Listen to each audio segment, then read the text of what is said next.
แจ้งเวลาฮักกันเท้าจำแก้ยาสมีบ้านไทยมาคล้องมากันเราไม่ใส่มองมามาเสนอจะได้รับด้วยให้เป็นที่พึ่งของพี่น้องพอตรงเรื่องจำนวนพวกแกไปทิพย์เด้อเอาเจ้าลงกันนะครับให้เป็นผู้มัดเล่นกันเด้อสาวๆยังต้องมีลูกมีลูกเต็มบ้านมีร้านเต็มเมืองมานี่นะซื้อพันมักรับเป็นมอบดินในกวางเลยมีลูกไล่ๆมานี่นะลูกไล่มาสร้างบ้านแปลงเมืองเราเนี่ยน่าโอ้คนเนี่ยและอนิสาดีใจและขอพรให้มาเห็นหน้าลูกเต็มบ้านร้านเต็มเมืองคนบ้านให้น้องโคตรเขาก็ได้กินแค่ลงทำนี้มันต้องมีมาเพื่อแล้วนี่เจียวพี่น้องเลยเนาะพี่น้องเลยเนาะติ๊กมาแม่ติ๊กไปสติ๊กไปสติ๊กกลับมาเอาแห้งเด้สติ๊กเด้มัดผิดก่อนมัดไอ้เคยก่อนสร้างมัดมาเบิ้งเอาสติ๊กคนพี่น้องเลยเนาะสติ๊กคนมัดเส้นหนึ่งเส้นเดียว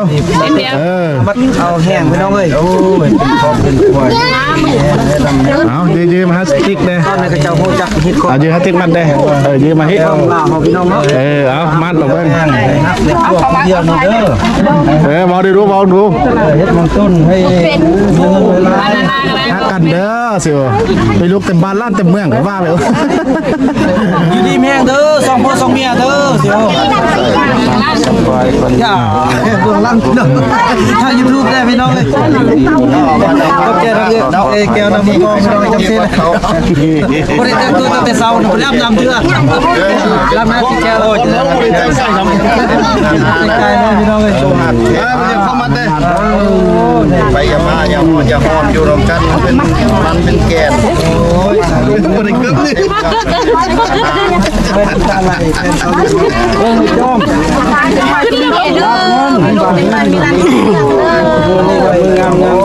นะมากับเคยก่อนเคยคำเคยคุ้นเด้อมันจะเด้อ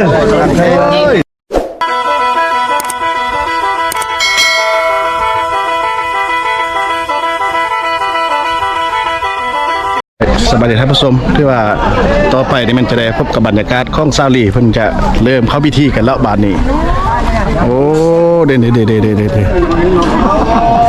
ก็เห็นมาจ่อๆกับวันนี้จะหักฟังดียับเข้ามายับมาบ่เลยใช่นั่งลงเลยใช่กันเริ่มหมอเอาปีนไปเบื้องนั้นนั่งปีนไปเบื้องนั้นใช่ก็นั่งพอแพบแม่นั่งพอแพบเป็นบ่นั่งพอแพบนี่แหละวัฒนธรรมลาวยับมาม่วงจับจำบีเจ้าทำแค่นี้เอาดีๆเลยนักข่าวมันได้ความงามๆนะเอาเมืองเลยอันนี้ลูกหลอนเนาะนี่ข้าวเมืองข้าวระดับประเทศได้อยู่ทุกระดับประเทศได้มานี่ก็ได้ไปตามเฮียนี่เขาจะว่ามันก็ดีตอนนี้นั่งเขานั่งมันเขาสู้ระเบียบกฎหมายอยู่แล้วปนี้เราจดประวัตินี่ของการภายในได้มาจดประวัติให้มาจดหนังสือสู่ข้อเนี่ยอันนี้ก็ท่อวัดท่อเมืองได้นี่นะอันนี้ก็ปกซอกปุ้มนี่เนี่ยโอ้สุดยอดคือว่าการจัดตั้งทุกท่านครับขั้นบ้านขั้นเมืองมาหมดมันงานแรกงานเดียวสมตีอย่างคือเอาขังทำอิฐสุดเลยสมเผาตองเรื่องอย่างเนาะว่าโลกแหละจะหาเห็นงานทำอิฐของเผาตองเรื่องเนี่ยก็ประเทศใกล้มีงานแรกเลยลียิ้มเด้อยิ้มเด้อลีดีใจบ่ดีใจแห้งบ่ดีใจแห้งหักหัวผู้นี้บ่หักแห้งเนาะหักแล้วบ่แล้วเราหอมแก้มให้เบิ่งหน่อยเด้อไอ้เบ้าได้มักแท้บ่มักจริงมัก ความจริงฟังแต่งเนาะโดย ผู้สร้างผู้ส้มแล้วบ้านเนี่ยโอ้สิได้มีผู้มานำพาเศร้าลี่เฮ็ดกับหัวเอาได้ สุดยอด มีผู้พาเฮ็ดหน้าแล้วดินหน้าก็มีแล้วเด้บ้านเนี่ยเนาะ ดินหน้าครับนักการปกครองปลาส้นแดงห้าแล้ว3 เฮกตาร์เนาะ สร้างเฮ็ดตาเด้นี่แหละเป็นแห้งนี่ได้เป็นแห้งผ่าก็เจ้าเฮ็ดน่ะ ต้องทดสอบทางอำนาจการปกครองท่านของบ้านที่ว่านี่ท่านแหวงแล้วก็ตัดส่วนต่อประเทศลาวที่ให้การสนับสนุนแล้วก็ทุกนิ้วส่งเสริมส่วนเผ่านี้น้องพี่น้องก็บอกว่าแต่ในประเทศลาวเฮาทั่วโลกเพิ่นก็ส่งเสริมว่าทางพี่น้องส่วนเผ่าตรงเหลืองทั่วโลกเนาะที่ว่าเพิ่น ตอนนี้เพิ่นกำลังเก็บประวัตินะครับที่ต้องตามกฎหมายบ้านเมืองเนาะอำนาจการปกครองทุกขั้นเพิ่นก็มาครบเนาะทางเมืองทางบ้านเนาะ จะบ่ได้อยู่แต่ ทางภายในเมืองก็คือผู้ที่ขึ้นสมรภูมิทะเบียน แต่ว่า ยังเป็นทางการเนาะของประเทศลาวก็เลยจดประวัติ สมรุปหัวของประเพณีเป็นครั้งแรกครั้งเดียวอยู่ในประเทศลาวเฮาที่ได้เห็น บ่มีสมุนไพรประเทศเทื่อ แต่งต้นไว้ข้ามเผ่าเลยได้มื้อนี้เนาะบ่าวลาวเผ่าตองเหลืองนะบ่าวลาวสาวตองเหลือง ลาวทราบเรื่อง ผมเ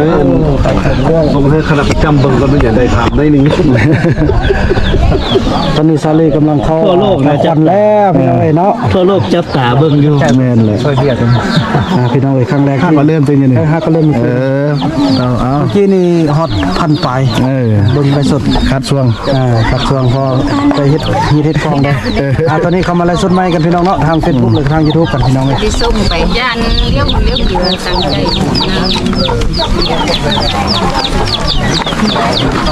นะ โทสาวพรกับบอแม็กนี่เกือบบ่มีคนจำแล้วเดี๋ยวนี้หลุดออกจากเฟรมได้บ่นึงสาวพรบอแม็กไหนบ่นึงอันน่ะสาวไล่เบาหลี ต้องขออนุญาตเนาะ ต้องขออนุญาตสั่นนะ สาวไร่กับเบาไร่พี่น้องเอ้ยเบาไร่สาวลี 30 ต่อไปนี่เบาไล่สาวลีเดี๋ยวสิเป็นอินฟูคนใหม่เน็ตไอดอล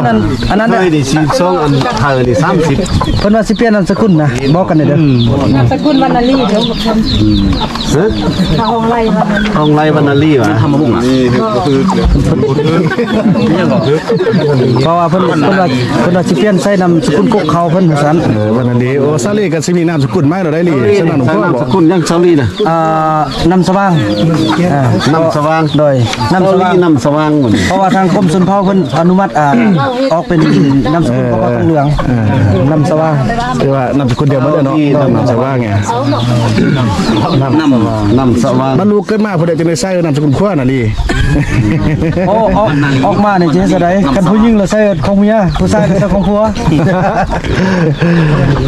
เอาเฟซรถ เท่านั้นก็ชิ้นซ้อนน่ะเก่า 900,000 999,000 900ด้วย 999,000 999,000นี่ค่าดองค่าแต่งโอ้ ผู้ใดครับ 1,99,000 บาท 999,000กีบ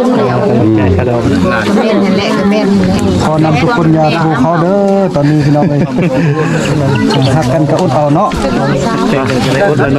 งานแต่งของซาลีพี่น้องเอ้ยเนาะ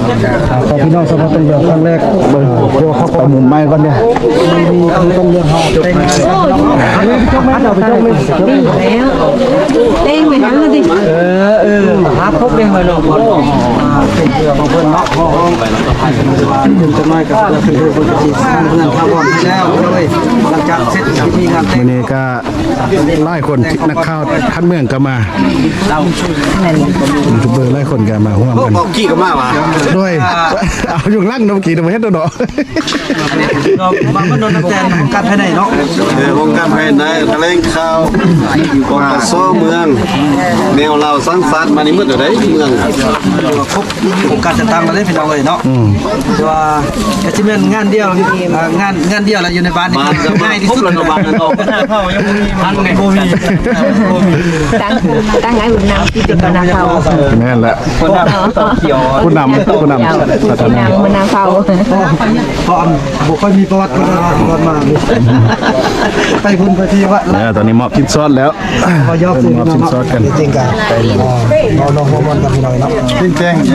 ครับเก่าเขาได้แบบชิ้นซอสหน่อย ชิ้นแตงของแป้ง ซ้อนเลยมันเก่าเส้นเก่า10เก่า อั พั น น นั้นนี่ กีบ ปกวะ ก่อนเส้นกับต้มกิ๊บโอ้หมอบ้า ถ้าเบี่ยงก่อนอย่างนี้ตัวนี้ก็ได้วะ เศร้าเลยดีค่าตัวเอ๊ะไปคาดมาเดี๋ยวจะช่อง3 เส้นนึงไงตัวนี้ได้ค่าตัวแพงได้ปุ่นนี่ค่าดองแพงได้แพงก็พาดมาได้พาดมาเดี๋ยวช่องเส้น เจ้าเส้น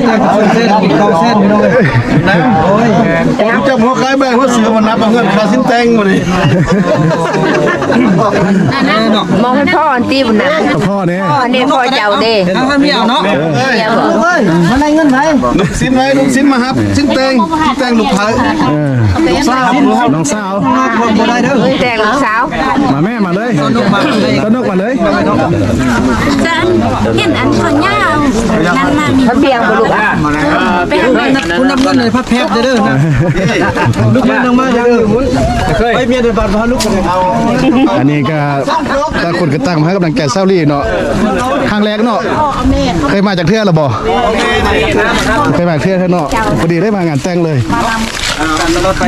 ดูแม่นั่นติ้งจั่วนั่นนั่นติ้ง เมย์เศร้าลีดิ อันโม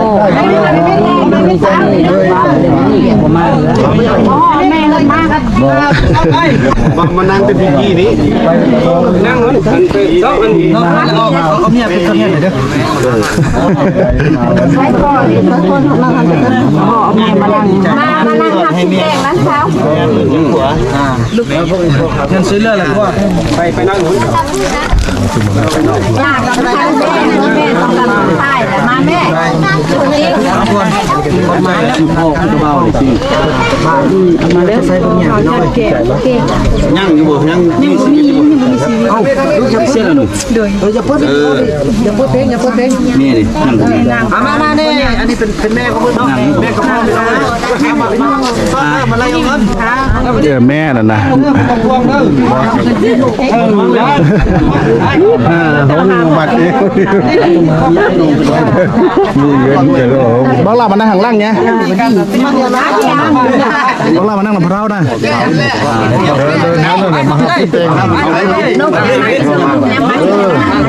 พ่อไม้นี่นะพ่อไม้ไม่มาจะให้มันเป็นแต่แม่แท้แม่แท้เนี่ยไม่แท้แต่พ่อไม้พ่อพอดีตายแล้วพ่อสลีเนี่ยอันนี้ละเม่นพวกนี้ละเม่นเป็นแม่พันธุ์ง่ายเลยดูล้านไล่โอ้แม่วิ่งหมดเลยเป็นแม่นักที่คือการชัดเลย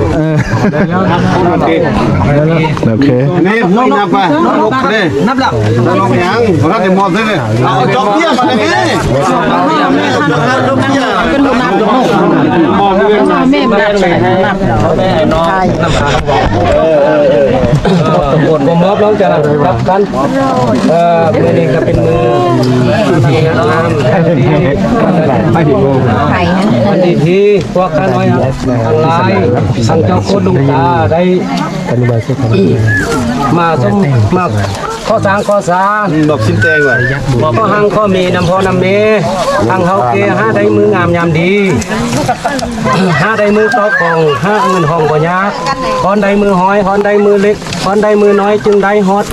999,000ย่อสะคันมามอบว่ามาตอบคุณบิดามารดาพ่อแม่ขอให้เฮาให้แกจงฮักเอานำกับพังคำมีบ้านเนาะบ่ได้ขาดเงินแข้งน้ำนมมาแต่ปฐมมาตามดีพ่อแม่นำมาใช้นี้เอามาเป็นเงินแข้งน้ำนมนี่มาแต่ปฐมหมู่บ้านแต่เขามันมีมาแต่เขาหมู่บ้านทั้งแจงหมู่บ้านตั้งแจงเพราะว่า5ปีว่า5มงคุณมันแกนก็ให้แม่น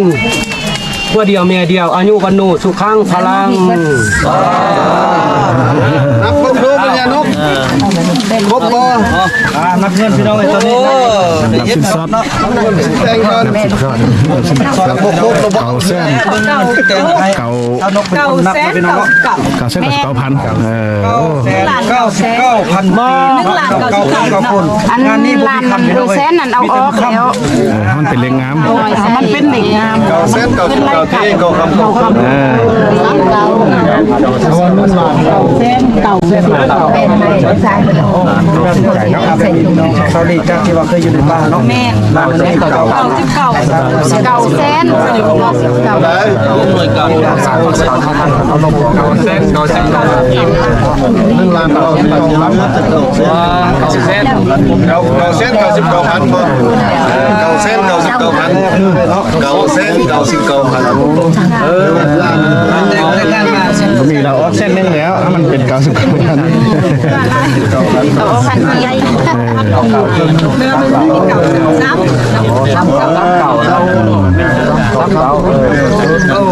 ะมีจดทะเบียนสมรสที่ถูกต้องตามกฎหมายแล้วเนาะทางการปกครองเมืองเพื่อจะได้มาจดทะเบียนให้สบายดีไหมเอาเนี่ยมาลงเนี่ยโอ้ยยาลูกไรสดเนี่ยบ่เบิ่งบ่สุขคนก็มาก็สั่งเนาะมาเป็นสกิลญาณเนี่ยบ้านตุ่มเนี่ยบ้านดีไปถึงซ้ำไปขโมยเราวางภาพที่เราซื้อสอนแม่ทำดีแล้วยายเล่นยากมากเลยทำคลองไม่สลับอย่าง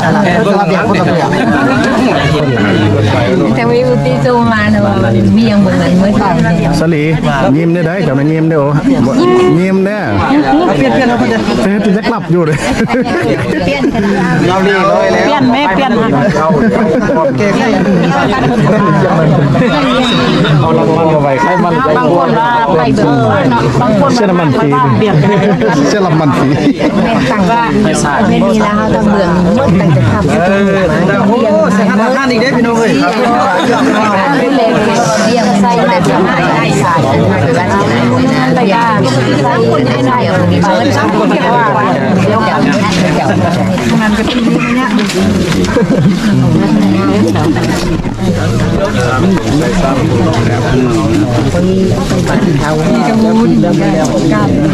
เป็นยิงสาวบางนั้นมาหมดเลยมาหมดทุกการเล่นการเป็นงานที่ว่าเรียบง่ายเป็นจะมีจะน้อยที่เกิดสิคักพี่น้องแดงบ้านเดียวเลยง่ายขนาดพี่น้องเลยอีพ่อเป็นง่ายเป็นที่บอกนั่นเป็นเท้าได้แหละน้องเป็นเมซ่าลีนี่ เขาไล่มันกันเนี่ยแล้วนี้นี่เป็นว่าแต่งที่เราสิแต่งดูแต่งใดเว้ยนี่นี่เกิดมาแต่งเราสิเอาตอนแรกขนอยู่ที่เศร้าลีโอ้กันเลยเนาะจะว่าจะสาวกันได้โอ้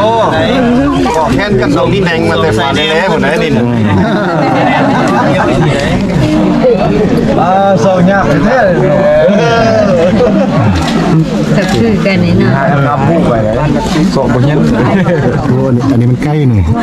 เดี๋ยวเขาจะบอกไก่ควันเพิ่นอยู่นี้ไก่ควันไข่ได้ปอนไข่บ่ปอนเนาะปอน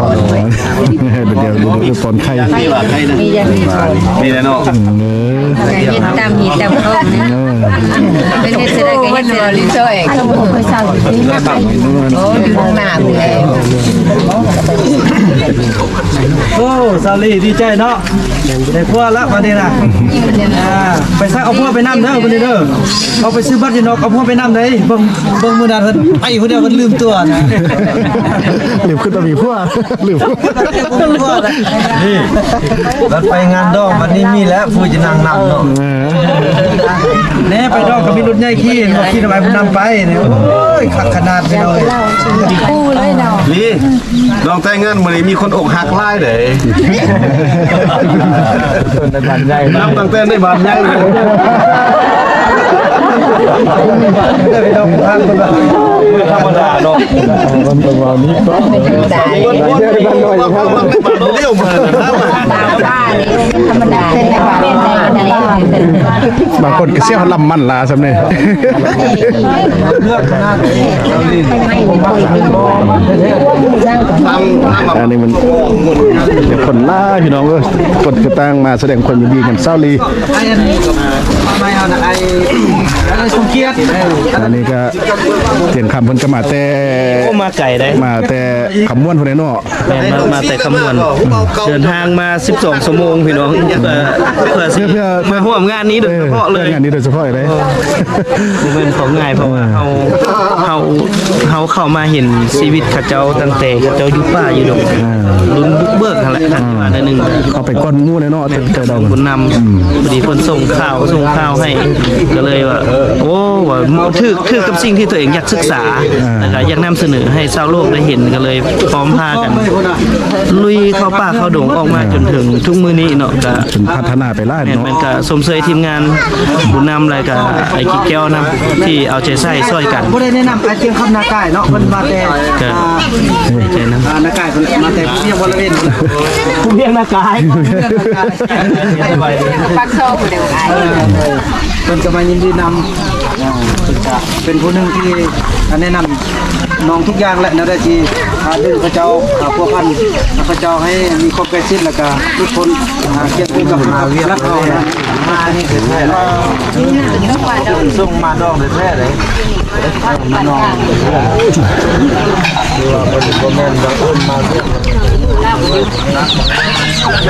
น้องซาลี่แต่ไปเท่านี้ก็รักกินข้าวทีคนเดียวเนี่ยโอ้แต่งกินข้าวแล้วนี่โอ้กินลาบหมาโอ้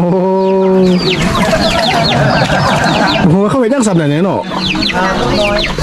บุเคยสิบโหดอกว่าเขาจะเห็นยังเอาเดี๋ยวเขากลับเข้าไปในงานแต่งต่อ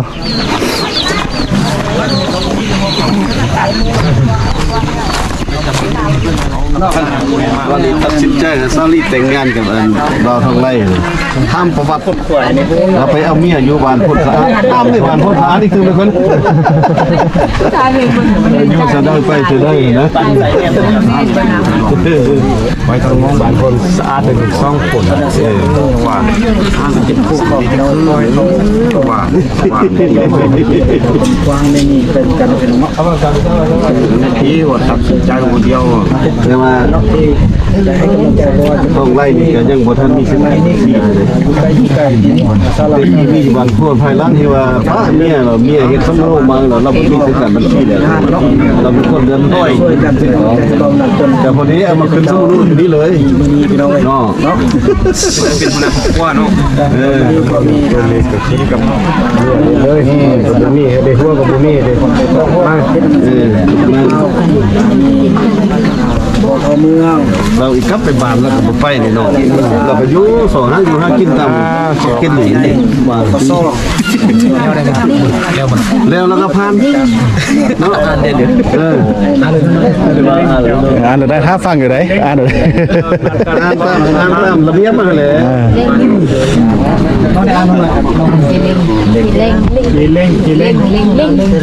บ่มันเล่งแรงโอ้ยลูกจิเล่งข้าพเจ้าอ่านบทบันทึกได้เด้งอ่านบทบันทึกเนาะ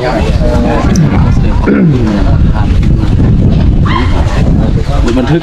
การสู่พ่อเบาเศร้าตามกฎหมายทะเบียนปสอบปี05ครับปสลงวันที่26กรกฎาคม2008ยิงตามความรักมักพ่อสู่เบาเศร้า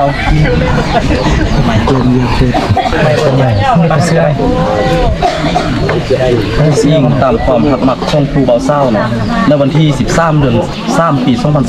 2025อยู่เฮือนของท่านบ้านพลทองเมืองเพียงแขวงสิงห์บุรีได้มีการสู่พ่อเบาเศร้าเพื่อเอากันเป็นผัวเมียตามฮิตของประเพณีระหว่างท้าวทองไล่วันนาลีเกิดปี 1983 อาชีพประชาชนสุเผ่าลาวเนาะศาสนาพุทธและนางลี่นำสว่างเกิดปี 1995 ไฟสายประกอบมีพญาเนาะ1เป็นทานวันลี2เป็นทานบัตร3เป็นทานนางซึ่งคำไฟยิ่งทานบุญนำทานนางนกน้อยผ่านการปรึกษาหารือ2ฝ่ายได้ตกลงเป็นเอกภาพกันดังนี้1ไฟสายมอบสินสอดค่าดองเป็นเงิน999,000ทำบ่มีเนาะเครื่องอื่นๆก็บ่มี พื่อเฮ็ดให้การสู่ข้อตกลงกันทางถึงได้รับการจัดตั้งปฏิบัติทางส่งฝ่ายมีข้อผูกพันมันนี้ถ้ามีฝ่ายใดฝ่ายหนึ่งหากบ่ปฏิบัติตามบทบันทึกคุยได้ตกลงทันนี้แม่นจะต้องรับผิดชอบต่อกฎหมายว่าด้วยเป็นครอบครัวเกี่ยวกับการทดแทนค่าเสียหายเนื่องจากการปฏิบัติตามการมั่นหมายและสู่ข้อบทบันทึกฉบับนี้ได้อ่านซองหน้าทางฝ่ายซ้ายแล้วเห็นว่าถูกต้องครบถ้วนปกติตามการปรึกษาหารือร่วมกันฉะนั้นจึงพร้อมกันลงลายเซ็นไว้เพื่อเป็นหลักฐานทั้งหมดวันนี้เนาะขอบใจเนาะ นี่กระเพราโรตีบ่มีหยังอีกตื่มซะตื่มนึงบ่เติมแล้วก็ จึงแต่ยังบ่มีที่บ้าน มอมฮะ แต่สนใจว่าบ่มีคำเห็นของ อ๋อ อันนี้เรา อันนั้นอยู่นอกอันนั้นน่ะ กำลังเอาเนาะหลังจากแล้วนี่เราก็เส้น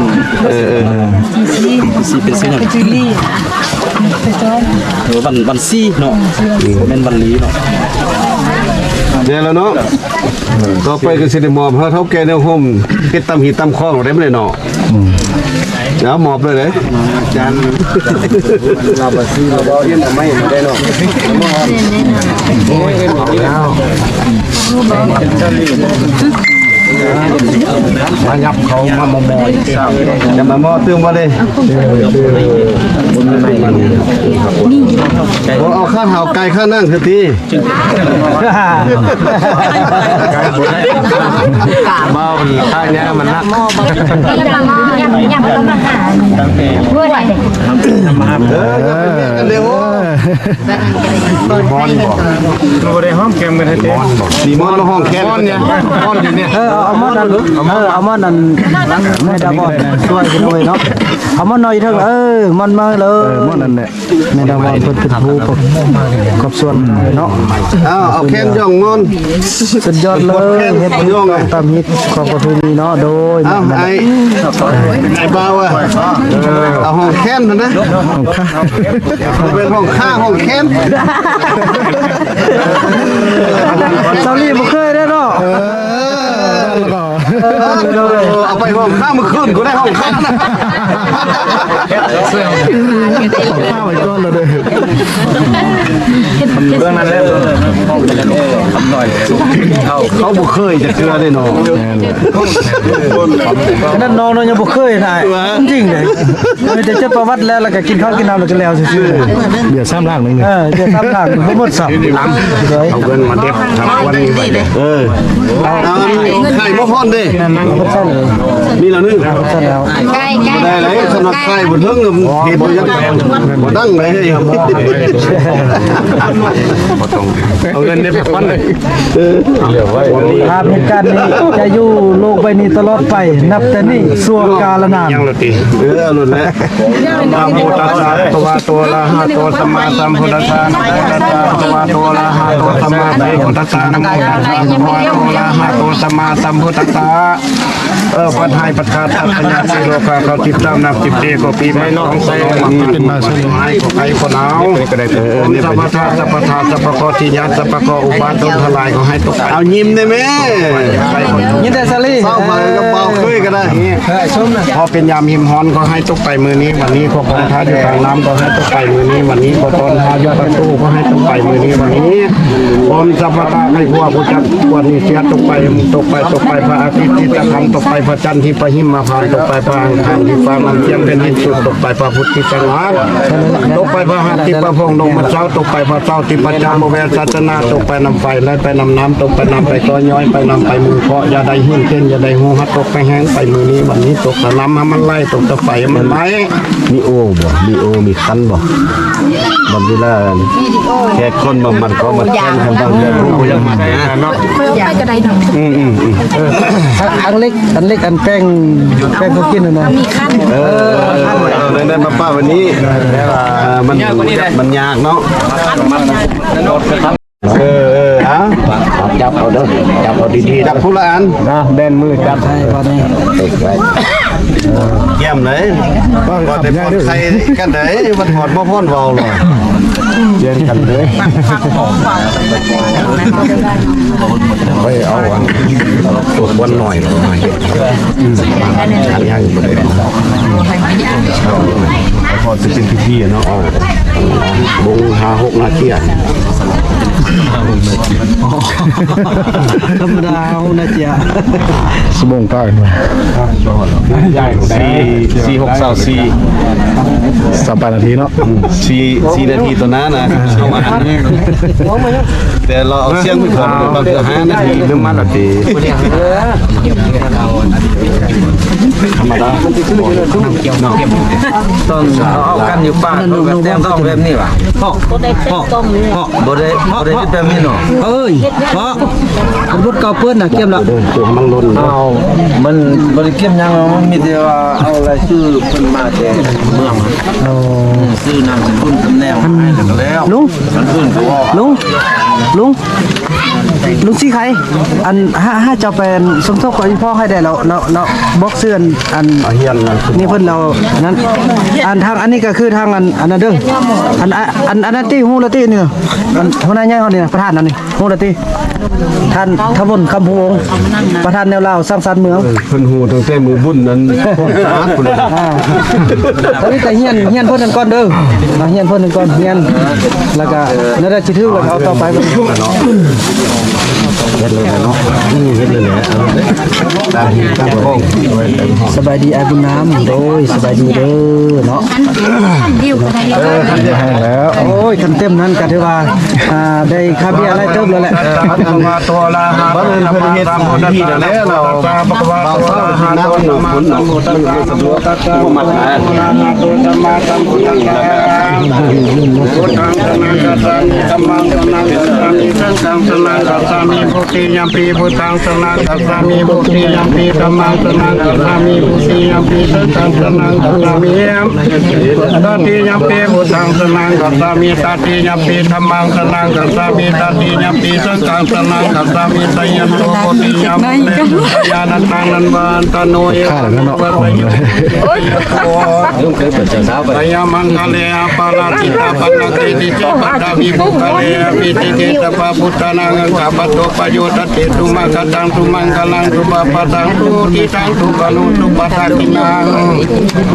กายกัมมังวาจากัมมังปัฏฐากินังปัฏฐากินังปัฏฐากิเตพุทธาเตตตาวิรุณาโกตาสเปยติติปิโสภะคะวาลาสัมมาสัมพุทโธวิสัจจลานะสัมปันโนสุขโตโลกาวิโตอนุตตโลโอริตตัมมัสสาลาติสัตติวามนุตนังพุทโธภะคะวันติสวะกะโตภะคะวะตะธัมโมตนิริโกอาคาลิโกหิปติโกปนาลิโกปัจจตังวิหิตโพวิโยหิติอุสุปฏิปันโนภะคะวะโตสวะกะสังโฆญะยะปฏิปันโนภะคะวะโตสวะกะสังโฆญะติตังจัตตานิปุริสายุคานิอัตตานิปุริสายุคาลาอิสาภะคะวะโตสวะกะสังโฆอาหุนนโยปะหุนนโยอาเกนโยอันตลากัลลานิโยอนุตตลังปุญญังกตังโลกัสสติยตุนิมิตังอะมะมังกลังโยจามานะโพจะคุณะสัตตะปะปะกะมุตุสุปินาคัตตังพุทธานุภาเวนะนามิสมิตรยันตุนิมิตังอะมะมังกลังโยจามานะโพจะคุณะสัตตะปะปะกะมุตุสุปินาคัตตังธรรมานุภาเวนะนามิสมิตรบุญเดียวยกเป็นเบื้องนี้ขึ้นยันตุนิมิตังอะมะมังกลังโยจามานะโพจะคุณะสัตตะปะปะกะมุตุสุปินาคัตตังสักขานุภาเวนะนามิสมิตรเสียสวัสดีสมเสนเลื่อนกองฟ้าไม่เอาใจเสียงหนังไปสู่บ่อขาดมาสังกาดเพียนลาสีเป็นลาดูแถมถ่ายพระสุริยะใหญ่เข้าสู่ลาสีเป็นพศ2025แต่ดูงามมาตามบูหันแต่งไหวเพิ่นเลือดไหลว่าแม่นมือนี้เป็นวันดีเป็นวันขึ้นนา15 ค่ำมาเดือน4มาพร้อมนักปราชญ์อาจารย์นาเพิ่นมานั่งคุณหา สำเร็จในการนี้ รอมาพูนานว่าแม่นแล้วคงสร้างแก้วว่าเพราะว่าแม่นมือนี้เป็นวันดี จะตั้ง คงอาศัยยาติเทก็ว่าเทศอาโมตาตุสาพิธิโยพมุตตามังคลาเป็นวันมหาลาสาธากานาฟ้าขาวดาวสวงนาคันนาตาปองวันนี้เป็นวันนาสยาติเทอาโมตาตกไปนี่แม่นตกไม่กันคันนั้นนี่แม่นคันไม่แก้วบัวข้าเท้าแค่เลือดมาละใดแล้วผู้เคยแต่งพาควรมีแต่ผู้สมควรนะแม่คำแม่แก้วมีแต่สองมาคนนี้แล้วเพื่อนเคยแต่งพาควรก็ได้พากันนามามวลนาดีแต่งแล้ว สาวีแต่งงานแล้ว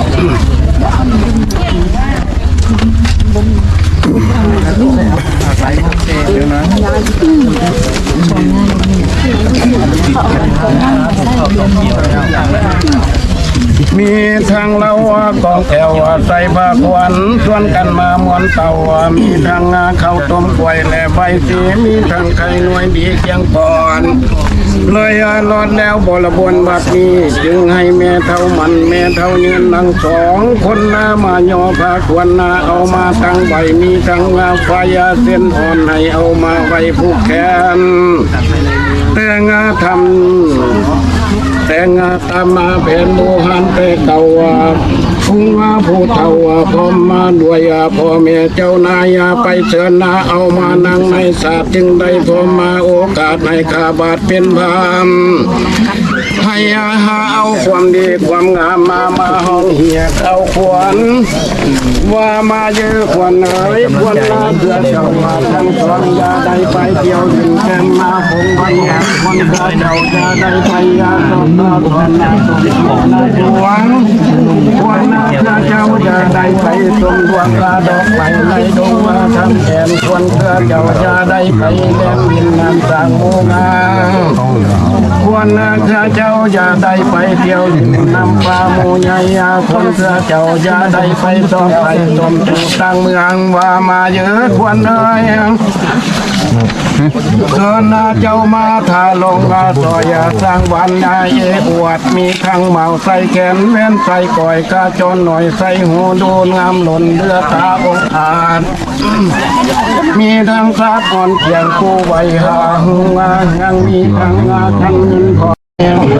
สัตว์ผู้ยาบังจัดทายาทไทยขอให้รีบเป็นมีที่ไกลใจ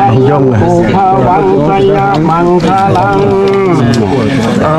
ซีมือนี้วันนี้ก็จะเป็นวันที่มือนี้ก็จะเป็นวันสอบมือประกอบในวันดีเพราะจังเหียเอาควนคือเจ้าทั้งสองขันเจ้าบุมามือนี้วันนี้เขาจิตใจเทพบุตรไปนำใส่ข้าวเจ้าเลยนะขันเจ้าบุมามือนี้วันนี้เขาจิตใจเทพดาไปนำผู้ซอกกับเจ้าเลยนะขันเจ้าบุมามือนี้วันนี้เขาจิตใจมัดฟ้าปอกสติเราเจ้าเลยนะขันเจ้าบุมามือนี้วันนี้เดินสร้างเขาจิตนำไปที่เจ้าเลยนะขันเจ้าบุมามือนี้คนนี้เดินสี่เขาจินำไปค้าเจ้าเลยนะขันเจ้าบุมามือนี้วันนี้เดินหาเขาจินำไปบุกกับเจ้าเลยนะคนตุมาบุญตุนจนเจ้าสิไปชนทางคนผู้ได้เดชดมสัมผัสจุ่มน้ามองบ่อยๆคนไล่หาเจ้ามานุ่งเสื้อกระตาคนตาหาเจ้ามาถือแหวนควรเกิดเก่าให้เจ้ามาถือกระจุ่มคำนำกันมาเรื่องลังคนหูหาเจ้ามาถือมันปัดซอยปัดหูย่อยมาถือดอกมาลาควรมาพาและควรสิเสียวคนจิกองกบคนตกเจ้าอย่าได้ดวนสิไปน้าฟ้าห้องเจ้าอย่าได้ว่าที่ขึ้นหลังทางน้ามันใส่กลางทางหลังหันใส่ใบอย่าได้เลี้ยวไปซ้ายอย่าได้อวยไปพวกคนหัวหาเจ้ามาอยู่หัวสภาคนบ้าหาเจ้ามาอยู่บ้าตลอดคนตีมือเลยคนแข่งมาอยู่แข่งลีลาคนข้ามาอยู่ข้าลีลอยคนทองน้อยมาอยู่ทองน้อยถ้าดุตีคนดังมาอยู่ดังดงเขากินอย่างนั้นเป็นคนหัวใจคนในเลยคนนอกคนคองเลยคนข้างคนเลี้ยวบ้างเลยคนทองเลี้ยวคนเลี้ยวเกี่ยวเลยคนไม่มือว่ามาเยอะคนน้อยขันเจ้ามาห่อแล้วมาปลูกมาให้เป็นใบมาปลูกหัวเสียไข่เขียวอ่อนมาปลูกมันอ่อนให้เป็นเครือมาปลูกมะเขือให้เป็นดอกให้กระเจ้าหันซองให้มันให้เลี้ยวต่อกันให้ได้ลูกยิงให้ได้เลี้ยงลายลูกใส่ให้ได้เลี้ยงง่ายให้กระเจ้าอยู่ตั้งแต่ห่างไกลแก้วเวียนเงินคำแต่ยังสูกระวังแต่ยังบังพลังมันมาได้เรามันยังหนอยังอยู่เลยยังมันเองนะ ประธานเขาดีใจ ยวเนาะดีใจที่สาวลีเพิ่นได้ออกมายืนนำแล้วพี่น้องเอ้ย เอาไฟนำเราเลย ซีมือนี้วันนี้ก็จังเป็นมือวันดีซีมือนี้ก็จังเป็นมือวันดีให้เจ้าขึ้นดังฟ้าสูงเสาเยอะยกมือขึ้นให้เจ้าขึ้นดังฟ้าเท่าดินคุณเยอะขึ้นให้เจ้าขึ้นดังน้ำดินน้องพ่อคุณเยอะขึ้นให้เจ้าขึ้นดังฟ้าดังโซไลมาขึ้นให้เจ้าขึ้นดังนางธิดาดังแทนดังยังแวนสุมอย่างเราสมสาเล้าให้คุณเจ้างามโมเสาเล้าเจ้านี้ให้ดินไปก็บวิดให้ฝ่ายพระก็บฝ่ายบันนี้ผู้ค้าจึงได้ดอกไม่เงินดอกไม่คำมาวิดมาฝ่ายนำเราอันนี้เราอันนี้คันเป็นตกชดินขอให้นางธรณีตัวคำตกใจนำขอให้พญานาคช่วยถูกขอจับวิดช่วยผู้เดินทางให้ข้าเจ้ามีเงินคำเต็มกระแยขอจับวิดไปกำมึงแพ้และมึงฝนให้ข้าเจ้ามีแผ่นแผ่ละซ่าขอจับวิดไปเมืองกุลาและมึงห่อให้ข้าเจ้ามีเงินคำลงไล่กินลงไล่ให้ข้าเจ้าได้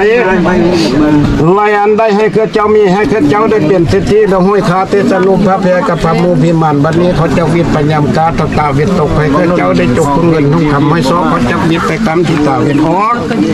ให้ข้าเจ้าได้ปอเงินเข้างามแนวหนาวเพราะเงินนั้นอ้างนำอันนี้จะยังถึงนางธรณีแดนดาวทุกมิประเทศทาฟุ้งมูเวพากับทางเทวดาฟุ้งยังย้ายทุกอย่างไปใหม่ใหญ่ไปผ่านน้อยคุณเศร้ามากอย่างยศ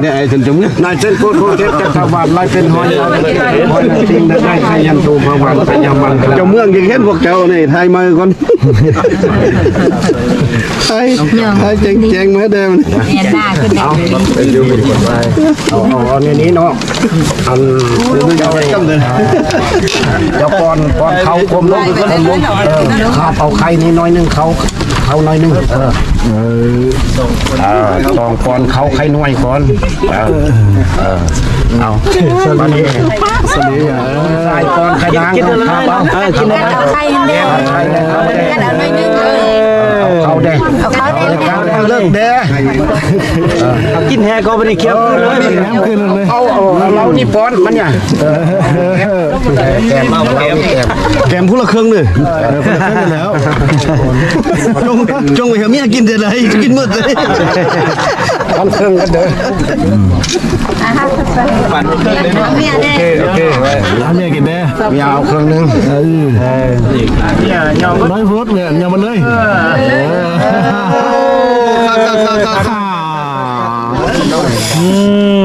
เราให้ไก่โตกันแล้วเด้มานี่นะกินไข่หอมหน่วยกันละบุกเกียมนำระวังแขน อันนี้สิ่งน้ำพี่ได้มันนี่ปิดมันนี่เนาะที่ได้ดู มัดก่อน มาผ่อนมา กินน้าเอาไปหุ่นบ่กินน้าไปหุ่นบ่เอาคานี้เลยบ่ มัดนี่ก่อนเราบัดนั้นเรา ยังว่าเอาคานี้เลยเลยเนาะกำมัดเอาไข่วางไว้เนาะ ไข่วางไว้ พี่น้องเอ้ยเนาะท่านใดที่จะมัดแค้นให้ซาลีเดี๋ยวเบาบนำออกจากไลฟ์สดก่อนเนาะเบาบนำจะส่ง QR ให้ทาง WhatsApp เนาะก่อนไล่ทานที่เพิ่นก็ส่งข้อความมาเนาะขอให้ส่ง QR ให้ได้เนาะ ทำงั้นกำไป จังได๋ก็ทำไว้พี่น้องเอ้ยเนาะ พระสิมัดแค่บัดนี่นะแค่ซาลี แม่ภาษาไม่เด้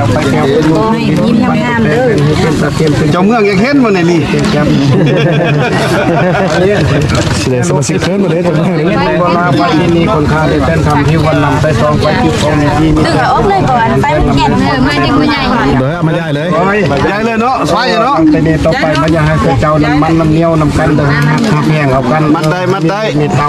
ลูกแม่เนี่ยลูกได้เพิ่งพาใส่เนาะเอามานี่ผ่านบ้าเบื้องนั้นเจ้านะเอาผ่านบ้ากอดคอหุ่นอันนี้นอนหันไปกอดคอเบื้องนั้นหุ่นเอาเชิญบ้านนี่นะ กินน้ำเพียบอกกินน้ำเพียบอกกินน้ำเพียได้บอก พี่น้าออกก็ได้ กินน้ำมาชนะ เอาผ้านี้ก่อน กินน้ำมาท่าเอางามกว่า วันนี้ปิดหน้าให้พุ่นก่อนปิดหน้าพุ่นเราค่อยกดข้อกัน เดี๋ยวให้มัดแค้นนะมาแกมัดแค้นไป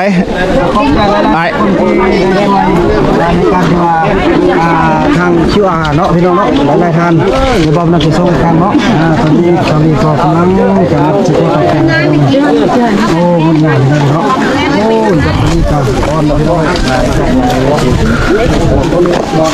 มาขอให้เบาหัวเอาจับดีๆนั่นนะบ่ต้องวางเลยเอาเสาลีสละโซ่เอาเพิ่นลุงบนหักเป็นแล้วบอกทำเป็นแล้วลุงให้บ้านเนาะ นับแต่นักเข้าแล้วอกหักนะ ข้าวโอ้หักหลายคนอยู่ เงยหน้าได้ลี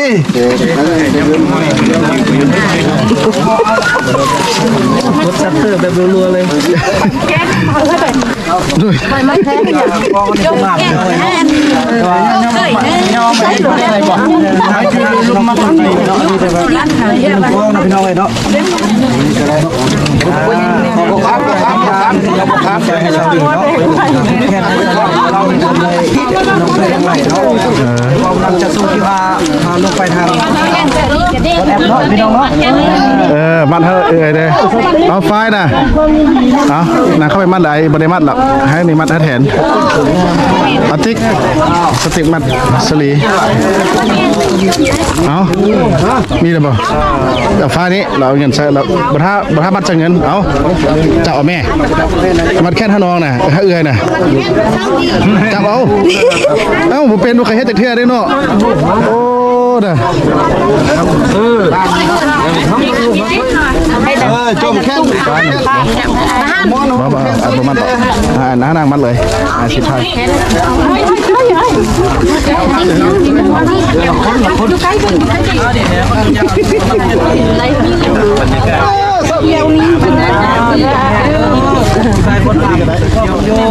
โอ้วันนี้มือสั้นวันดีมือที่ว่าซ้อมเขากันท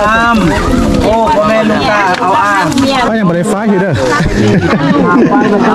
เอาเลย ลงมาให้จะ เอาแต่เอาเหนียว แค่นหมดแล้วมาโตแค่น ท่านเนี่ยเพิ่นจะมาห้อมเป็นสักขี้พญามได้มื้อนี้ มาคุบเลยไทยหน้า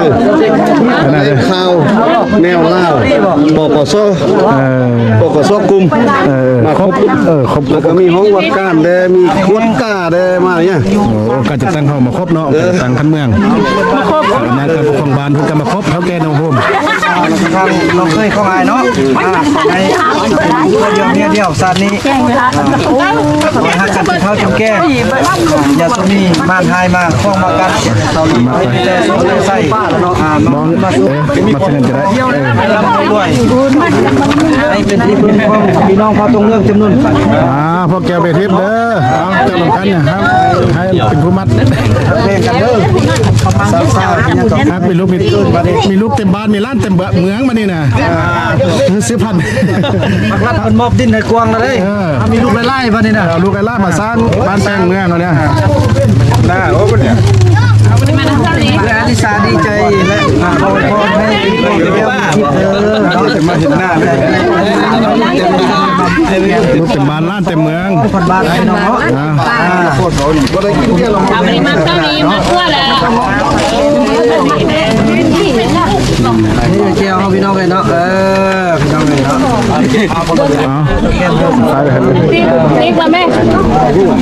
ติ๊กไป ไปซะติ๊กไป โอ้สติกลับมาเอาแห้งเด้อติ๊กเด้อ มัดผิดก่อนมัดไอ้เคยก่อนสั่งมัดมาเบิ้งเอา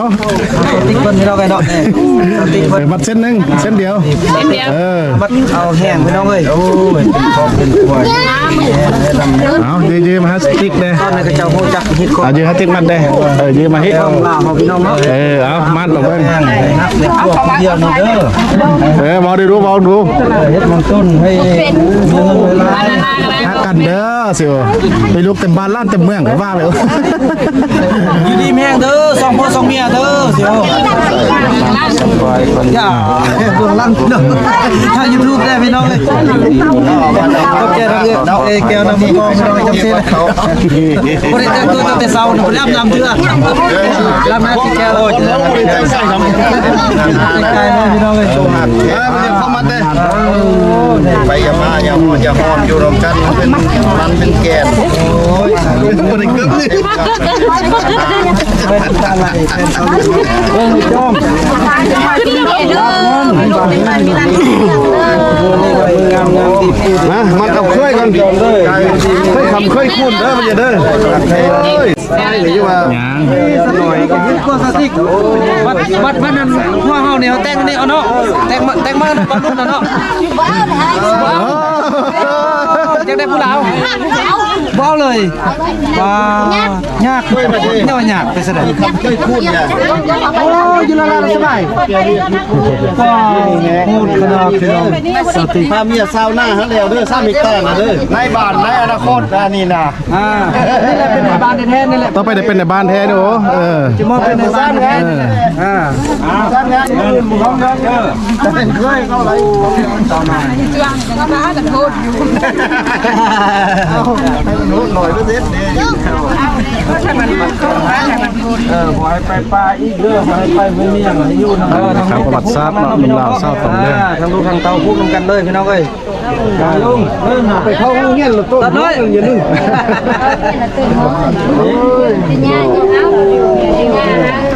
สติ๊กตุ๊กแกว่าแกเลยน้ำมือมาแกในมือนี้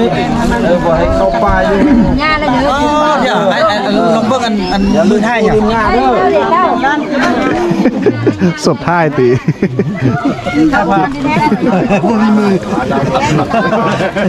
ซาลี โอ้ยพี่น้องนี่ทางประธานแนวเพิ่นกับมาพูดแทนพี่น้องเนาะ เมียนี่เด้อ ทางพญายเฮาพี่น้องเอ้ยเนาะทางประธานแนวเราสร้างสรรค์เมืองเฮาทางไทยขบวนขับผู้วงพี่น้องเนาะนี่เพิ่นก็มาพูดข้อเตาแค้นเป็นเมืองเพียงเฮาพี่น้องเอ้ยเนาะให้เราภูมิใจพี่น้องเอ้ยภูมิใจที่มีการเปลี่ยนแปลงครั้งนี้ไงพี่น้องเนาะยินดีนำทางคู่พี่น้องเอ้ย ไข่ในเทพยาว คือชีวิตความสุขกันนะพี่น้องซาลีเพิ่นน่ะ ยิ้มเด้อโอลีมีความสุขกันยิ้มเหรอ ชันเลย ฟันของเศร้าลี่แล้วปะยังฟันเป็นจริงแล้วลี ฟันเป็นจริงแล้วแล้วกระทืบเลยเราอ่ะจะบ่เลือกคนงามเลือกคนโลกจะเลือกเอาคนเดียวตู้มัน ได้สมว่างแล้วเนาะ สมบังละวันนี้ สมว่างแล้วเป็นคนดุมันตัวนี้เราเป็นคน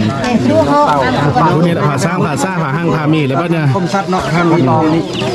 บ่ตองป้าตองหางกันเด้อหากันทางกันมีโอ้ยทางใหญ่ก็มาอีกแล้วพี่น้องผมจะมาพูดข้อตะแค้นพี่น้องเอ้ยผมก็ใจทำไอ้ เอา ต้น เนื้อ ซี ทอง เนาะ กระบอกเนื้อเพชร มาเด้อตอนนี้เด้อแต่เมืองพุ่นพี่น้องเนาะเดียวเด้อเดียวอยู่แต่บ่ทั่วเมืองเขาพี่น้องเอ้ยผมก็ใจทางไอ้ทางพี่หลายๆนี่มืองามที่สุดเด้เนาะใกล้นี่ก็สิบ่งามเลย ข้างหลังเศร้าเลย ค่าแต่งหน้าก็ต้อง2,000เลย2,000 บาทเท่านั้นพวกงามก็สักควรเลย แม่มวยถึงมาเลยกันนะ เอ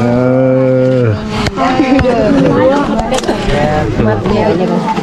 ดียวนะเอาออกได้ใช่ดิไม่ช่วยยังนี่อยากเห็นมันหรอเองงานหน่อ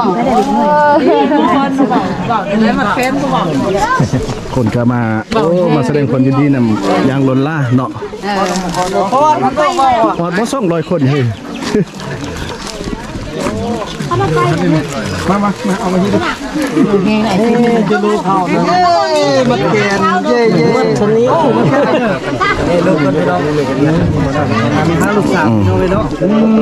ก็จะได้เรียกแม่เลย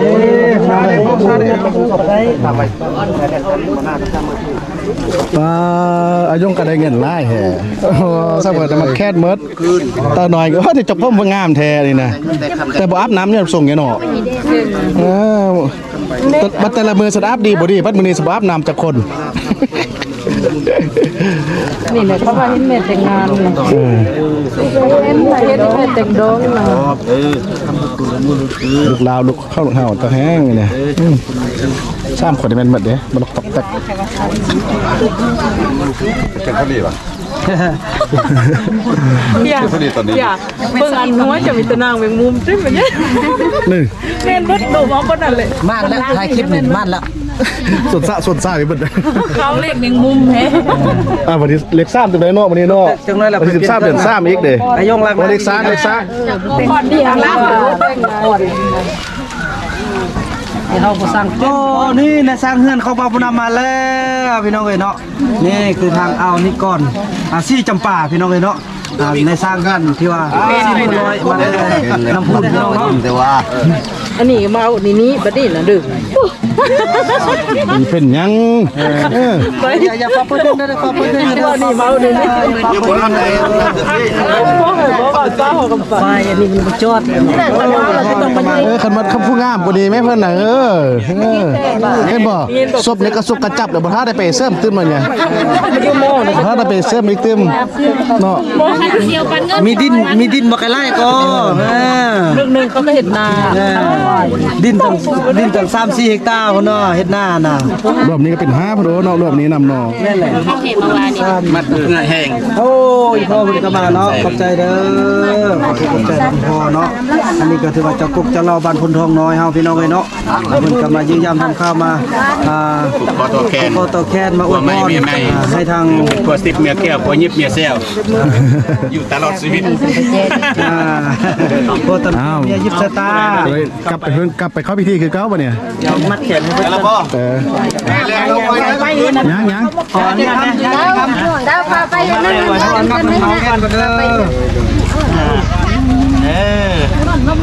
นกเอาเด้นกเอาเด้เอาบะหมี่นึงมาเอามัดบะหมี่ก็ได้เนาะ เดี๋ยวซอยดองตำลังเด้อพี่น้องเด้อเอามัดเอาฮีดเอาคองก่อนดีกว่าข้าวมื้อนี้มื้องามยามดีมื้อจบมื้องามมื้อแต่งดอกให้มันเป็น สุกได้ อีกพอประเพณีหนึ่งเดียวในลาวที่มีพิธีแต่งดอกขอไว้พรให้เกาหลีเลยขอไว้พรให้เมียเดียวผัวยิบเมียแซวผัวตับเกี่ยวเมียสุดกับแม่แม่ขอให้คงหักกันตลอดไปเด้อมานี่ก็ผัวคำเมียคุณมาครับสาวเข้าต่อเมืองก็ขอให้เป็นผัวหนึ่งเมียเดียวคงหักกันจนเพื่อนิรันดร์เป็นตำนานฮักที่ยิ่งใหญ่ระหว่าง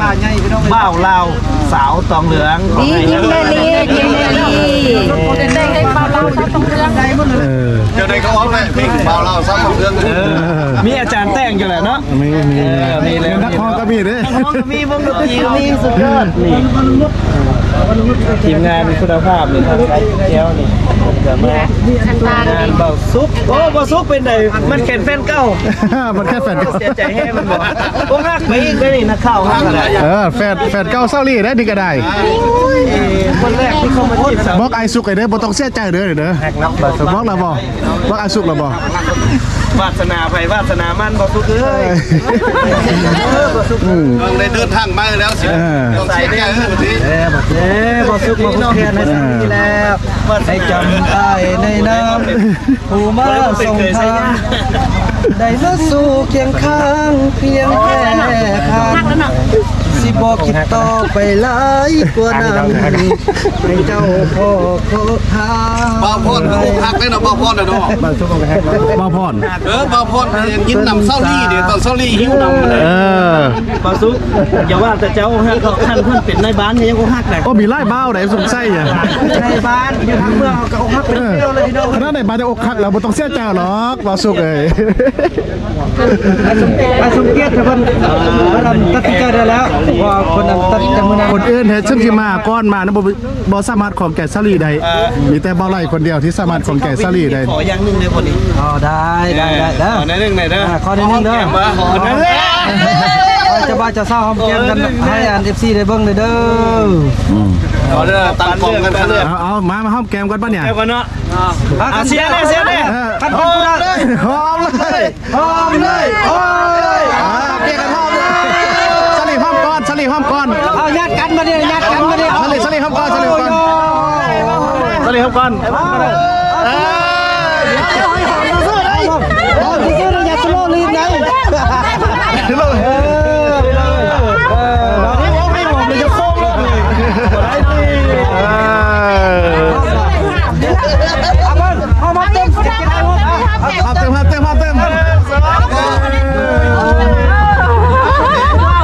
จะบ้าพ่อไม่อยากบ้าพ่อไม่เศร้า โอ้ยขักหลายพี่น้องเลยจบกันเข้าไปปุ๊บแม่ต่อมาตับที่นี่ต่อไปบัดนี้เนาะพี่น้องเลยภูมิใจคือว่าจังซั่นนะพี่น้อง กคนที่ว่าต่อไปก็เป็นอันน่ะเสร็จพิธีเรื่องการผูกคอต่อแขนแล้วเนาะแล้วก็บอนไข่ย่างผูกแขนกันเรียบร้อยแล้วต่อไปก็สิเป็นงานเลี้ยงเนาะของซาลีต่อเดี๋ยวตอนนี้ก็เป็นจบพิธีเนาะสำหรับคลิปนี้เบาเกิดจะขอลาไปคนเนาะแต่ว่าอย่างสมควรในคลิปนี้ได้ให้บรรยากาศทุกขั้นทุกตอนเลยเนาะพิธีงานแต่งซาลีเป็นบันทึกไว้ในประวัติศาสตร์เอาไว้เนาะคือว่าบ่มีทางใดมาก่อนประเทศนี้ก็เป็นครั้งแรกครั้งเดียวที่ได้เห็นหนุ่มลาวสาวต้องเลี้ยงที่ได้แต่งงานกันดันการสีข้อจบกับแพนี้ทุกคนเนาะเราก็ค่อยพบกันใหม่ในงานเลี้ยงต่อไป